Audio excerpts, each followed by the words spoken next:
couple of things. A lot of the stuff, you know, Esau shows in his shows, his cartoons. A Yeah. lot of this stuff I learned from watching fucking Hercules growing up. Yeah. Hercules the cartoon. A lot of Even this I that- learned from yeah. watching that. Even that Hercules cartoon movie, when they show all the so-called gods on Mount Olympus, it shows Zeus looking all big and orange, almighty, and Hermes was like a small-looking guy. Yep. You know? Yeah, Hermes was always a skinny, skinny type guy, man. Which you know? Hermes is the Greek equivalent, or Mercury is the Greek equivalent, is the Roman equivalent of the Greek god. What? Hermes. Right. Okay. Now, this is the same website, Pt.4. This is a certain part of the website. It says, agent of Zeus, herald the messenger. So it's going to different things that was written about Hermes throughout the ages of him being looked at as a messenger to Zeus or Jupiter. It says Homer. Homer is known for writing the Odyssey. The Odyssey. This is the Greek epic, 8th century BC. It says Zeus, who masters the clouds, made answer. Turn to his dead son Hermes. Hermes, you are always our messenger. So in the 8th century BC, they were saying this. Hesiod, Theogony. This is from a Greek epic, 8th century BC to 7th century BC. Glorious Hermes, the herald of the deathless gods. Hesiod, the astronomy. Hermes, the herald of the gods. Pseudo Apollodorus, Bibliotheca, Greek mythographer, 2nd century AD. Zeus made Hermes his personal herald. See that? This is Ovid, Metamorphosis. We're going to get into Ovid. Ovid Metamorphosis, 6:18. Here once came Jupiter, Zeus, and with his father, herald Atlantiate Hermes. There's another one. Ovid Metamorphosis. Jove, also known as Zeus, called his son aside. Mercurius, he said, trusty executant, or like an executant of my commands. Make haste, glide swiftly on your course. So he was always looked at as a messenger throughout time. Always looked at as a messenger. But in this case, the Apostle Paul was a chief speaker, but he was a messenger of Yahweh Shemel Shah. Right. Okay? See what else I got here. As a matter of fact, I got something right here. Aesop's Fables, which you look it up. Aesop was around like the 6th century BC in ancient Greece. It says Aesop's Fables 522 from Chambry 109.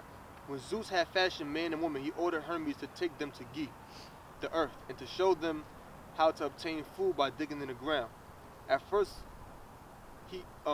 Ge refused to cooperate in Hermes' mission. Hermes then compelled her, saying that Zeus had ordered her to do so.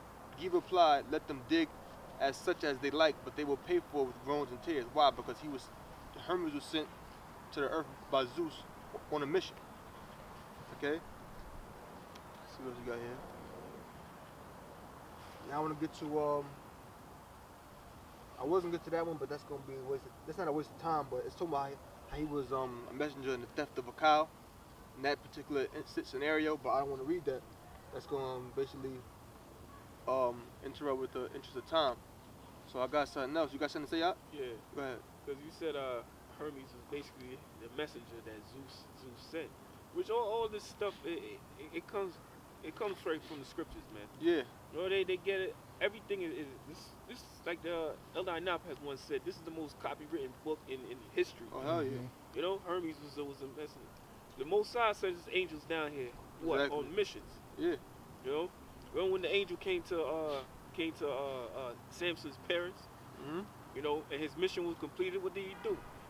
He went up into the fire, man. He went back up into in the spirit world, man.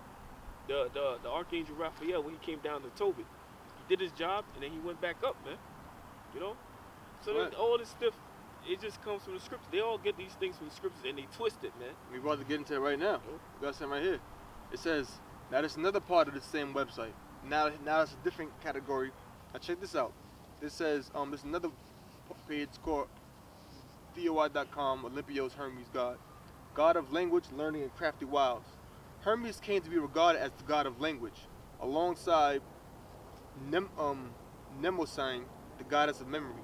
He was said to have been the inventor of writing, which in ancient Greece was first employed in the missives carried by heralds and the stock taken to merchants and property owners. In addition, he was sometimes said to have taught mankind their many tongues.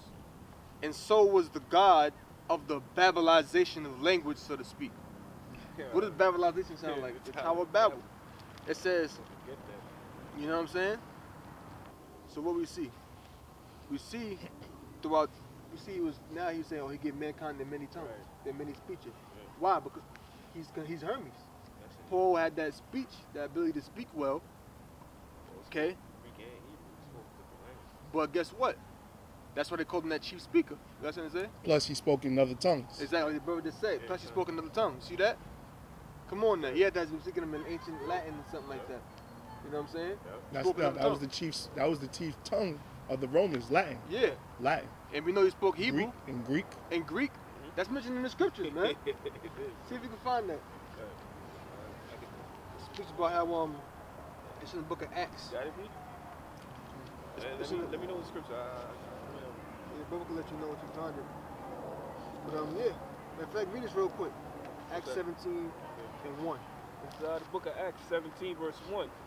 Now, when they had passed through Amphilia,